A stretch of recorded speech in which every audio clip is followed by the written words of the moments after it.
Hello students, today through this video I would like to discuss some general training related task two. बहुत सारे students की request थे कि ma'am please general training related task two पे video बनाए, so I have made this video for them. So start with the first statement. Some people today feel that physical money will no longer be used in the future. Others feel it will still have some uses. Discuss both the views and give your opinion. तो ये क्या है, descriptive ऐसे है जिसमें आपको अपना opinion भी हाईलाइट करना है. कुछ लोगों का मानना है कि जो फिजिकल मनी है उसकी फ्यूचर में ज़रूरत नहीं है, क्यों, जो कि अदर सेक्शन ऑफ सोसाइटी है उसका मानना है कि इसके सम यूजेस हैं. डिस्कस करने हैं आपको दोनों व्यूज़ को और अपने ओपिनियन को भी हाईलाइट करना है. क्यों उनको ऐसा लगता है? क्योंकि उनको लगता है जो कार्ड पेमेंट है is a eco friendly method of doing business transactions, as people do not have a need to cut the trees for making the paper currency. So it is beneficial if they will use card in the future more for doing money related or business related transactions. Therefore physical money will no longer be used in the future. लेकिन it as per the critics it will still have some uses because जो paper currency plays an essential role in boosting the economy of a nation as cash inflow और cash outflow का जो role है market में for doing business और for doing trade वो बहुत ज़्यादा क्रूशियल होता है. तो क्या है, दिस इज़ मस्ट कि वो क्या करें कि ये चीज़ जो फिजिकल मनी है इसके यूजेस रहेंगे, वो कार्ड पेमेंट्स के द्वारा कभी भी रिप्लेस नहीं हो सकता. Then in the conclusion you have to highlight your opinion. You can also highlight your opinion in the introduction. It is up to you, but your opinion should be one sided. आप partial नहीं हो सकते. Fine. Moving to the another statement. Some countries have introduced laws to limit the working hours that an employer can ask from an employee. Why are these laws introduced? Is it a positive or negative trend? कुछ countries ने working hours को reduce कर दिया है. क्या इसके क्या reasons हैं? क्या ये पॉजिटिव डेवलपमेंट है या नेगेटिव डेवलपमेंट है? तो रीजंस हाईलाइट करने हैं. The first reason we can say कि nowadays people have become victim of mental fatigue, mental restlessness or stress because of the long working hours. They do not get time to do other healthy activities like physical activities. So countries have decided to introduce this law.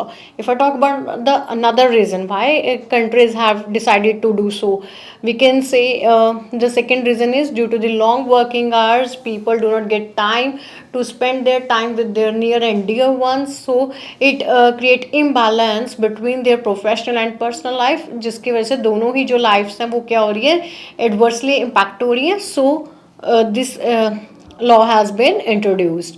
If I talk about the negative aspect of this, positive और negative, और means there is a negative choice. आप एक side जाएंगे, आप दोनों side पे बात नहीं कर सकते. नेगेटिव एस्पेक्ट क्या होगा कि लेस वर्किंग आवर्स हैं तो लेस सैलरीज होंगी. लेस सैलरीज होंगी तो क्या होगा कि ह्यूमंस जो हैं वो फेल हो जाएंगे to fulfil their needs in the era of inflation. Inflation के एरा में उनको प्रॉब्लम आएगी क्योंकि with less money they can not survive easily और conveniently. If I talk about the another negative aspect, less working hours होंगे तो less productivity होगी. Less productivity होगी तो क्या होगा कि neither organisational goal nor individual goals will be achieved on time. दोनों ही चीज़ें टाइम पे अचीव नहीं होंगी. तो इससे क्या होगा, डायरेक्ट नेगेटिव इम्पैक्ट जाएगा पर्सन की परफॉर्मेंस अप्रेजल पे और कंपनी के प्रोग्रेस और ग्रोथ रेट के ऊपर. सो this is a negative trend. तो ये डबल टाइप क्वेश्चन था. इसमें रीजंस के साथ पॉजिटिव और नेगेटिव ट्रेंड पूछा था. आपने बॉडी पैराग्राफ 1 में क्या हाईलाइट करना था, रीजंस को, और बॉडी पैराग्राफ 2 में आप क्या करेंगे, नेगेटिव एस्पेक्ट्स को. आप पॉजिटिव भी जा सकते हैं. It is up to you. यहाँ पे सिर्फ मैंने अपना ओपिनियन दिया. I am not forcing you that you have to follow my ideas for writing this task. I'm just giving you the hint that you can use these kind of ideas if you will get the same task in your exam. Moving to the third statement, schools should focus on academic success and passing examination. Skills such as cookery, dressmaking, and woodworking should not be taught at school as it is better to learn these from family. To what extent do you agree or disagree? School को focus करना चाहिए ज़्यादा academic success. Academic success कैसे होगा, जब ज़्यादा academic knowledge impart होगी, जब ज़्यादा एकेडमिक सब्जेक्ट्स पे फोकस होगा और स्टूडेंट्स के रिजल्ट्स पे होगा. लेकिन स्किल्स जो हैं कुकरी, ड्रेस मेकिंग, इस तरह को स्कूल में टीच नहीं करना चाहिए। क्यों? क्योंकि they can learn these kind of skills from their family. To what extent do you agree और डिसएग्री? तो अगर इसमें आपने पहले डिसाइड नहीं करना दैट कि आप इसके फेवर में हैं या इसके अगेंस्ट हैं, आप इसके दोनों तरह से ब्रेनस्टॉर्मिंग करेंगे, फिर आप कंक्लूजन निकालेंगे कि आपको किस साइड पे जाना है, कौन से जो आइडियाज़ हैं वो आपके लिए ज़्यादा बेटर है, किसके एक्सप्लेनेशन आप अच्छे से कर सकते हैं जिससे आपका स्कोर अच्छा है। क्योंकि राइटिंग जनरल में अगर बात करें तो यहाँ पे आपको क्या रहता है, एक थोड़ा प्रेशर भी होता है कि that you have to score 7। तो इस चीज़ का आपको ध्यान रखना है कि आप इफेक्टिव आइडियाज़ को इफेक्टिव ही वे में एक्सप्लेन करें। तो अगर हम इसके एग्री फेवर में जाते हैं कि येस ये स्किल्स जो है वो टीच नहीं किए जाने चाहिए। क्यों टीच नहीं किए जाने चाहिए? If I talk about the first reason, क्योंकि जो एक स्कूल है उसका जो नेम एंड फेम है वो किस पे डिपेंड करता है? On the academic success.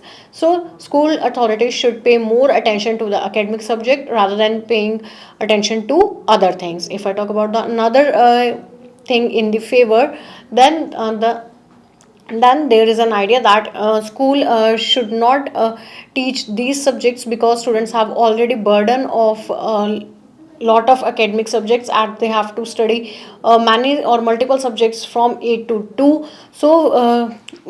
So it is better if school should focus on the results of these students by teaching them the relevant academic subjects which will be beneficial for them in their future or career development.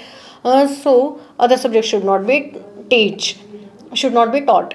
तो अगर ये दो agree के point आते हैं, अगर disagree के बारे में बात करते हैं कि क्यों डिसएग्री की नहीं, जो स्कूल होता है उसका जो सक्सेस है वो सोली एकेडमिक पे डिपेंड नहीं होता है। स्कूल में अदर को करिकुलम एक्टिविटीज़ भी होती हैं जो स्कूल की नेम एंड फेम को अर्न करने में हेल्पफुल करते हैं। तो यहाँ पे जैसे बहुत सारे स्कूल में को curriculum activities based inter school competitions होते हैं जिसमें dress making, cookery, would working related इस तरह के इंटर स्कूल कॉम्पिटिशन्स भी होते हैं, जोनल कॉम्पिटिशन्स भी होते हैं। तो उन कॉम्पिटिशन्स में पार्टिसिपेट करने के लिए जो स्कूल के लर्नर्स हैं they should be all rounder. वो ऑल राउंडर होने चाहिए। वो कब होंगे? If this skill should be taught in the school only. So this is not the core accountability to teach these skills to teach this kind of skills by the parents to the learners कि parents की ही core accountability नहीं है। So teachers should take initiative to impart knowledge regarding these skills to the learners also. तो यहाँ पे मैंने दो agree एक डिसएग्री का बनाया है। आप इसमें ऐसे भी जा सकते हैं, इंट्रोडक्शन के बाद आप दो एग्री के और एक डिसएग्री का लिख के फिर आप अपना कंक्लूजन दे सकते हैं। Rest is up to you कि आप कैसे प्लान करते हैं। The last one is children are now facing educational, social and commercial pressures. What are the causes of these pressures? What measures can be taken to reduce them? आजकल जो children है उन्हें बहुत सारे जो है इश्यूज हो रहे हैं। किसके रिगार्डिंग बहुत सारा प्रेशर हो रहा है? कौन किसकी वजह से हो रहा है? एजुकेशन की वजह से, सोशल की वजह से और कमर्शियल प्रेशर है। क्या इसके रीजंस हैं? कैसे इनको हम मिटिगेट कर सकते हैं? तो कॉज एंड सॉल्यूशन बेस्ड ऐसे दिस इज अ प्रॉब्लमेटिक ऐसे। If I talk about the educational pressure, cut throat competitive era है, गुड रैंक्स चाहिए for getting admission in the renowned universities of the world. So this is the pressure. ये major reason है कि high competition है, limited seats हैं। Limited seats को मतलब grab करने के लिए, उनको गेट करने के लिए there are multiple students for getting the seats in the best universities of the world. So they have lot of pressure regarding learning. If I talk about the social pressure, social में क्या होता है? All rounder होना चाहिए, उनको extrovert होना चाहिए, they should not be bookworm. So this is the another pressure. Commercial pressure, commercial pressure कौन सा है? Again I can say regarding the job, in future there are less number of job opportunities but the people are more who want to get those opportunities. So for less number of job opportunities many people are trying in the market. तो कहीं ना कहीं ये commercial भी है। और commercial में भी क्या है? They have a lot of pressure to get the job in a best company so that they can live a secure life, because we know this very well in the contemporary era. They everyone has a dream to become financially secure by earning good and handsome salary. So this is a commercial pressure. तो ये students के ऊपर ये भी कहीं ना कहीं pressure है। मेजर्स क्या हो सकते हैं? How can these pressures be reduce? Educational pressure को कैसे रिड्यूस किया जा सकता है? टू पे more attention on the studies by making a time table so that they can so that they can give equal amount of time to each subject, which reduce their burden, and by this they can also get some time to do the recreational activity which help in reducing this pressure. Social pressure के साथ कैसे हो सकता है? They should do healthy activities like meditation, or they should talk to their parents and near and dear ones by doing healthy talks or positive talks से क्या होते हैं? They become motivated, they feel calm and peace. तो इससे भी उनका जो social pressure है टू सम एक्सटेंट लो हो जाता है. कमर्शियल प्रेशर क्या होगा? कि कमर्शियल प्रेशर में ये हो सकता है कि for job related things they should take counselling from the experts in their family or in their learning institutes, and for this they should try or they should do preparation in advance, so that they cannot do the things in the hurry, in a pressure, or in a forcible manner. They can do it with a very relaxing time and relaxing mood. So these are the measures through which these kind of pressures can be reduced. I hope you like this video. Soon I will update the part 2 of general training related task 2. I hope you like this video. Wish you best of luck. Stay tuned with us for watching more informative videos. Till then, stay happy and stay healthy.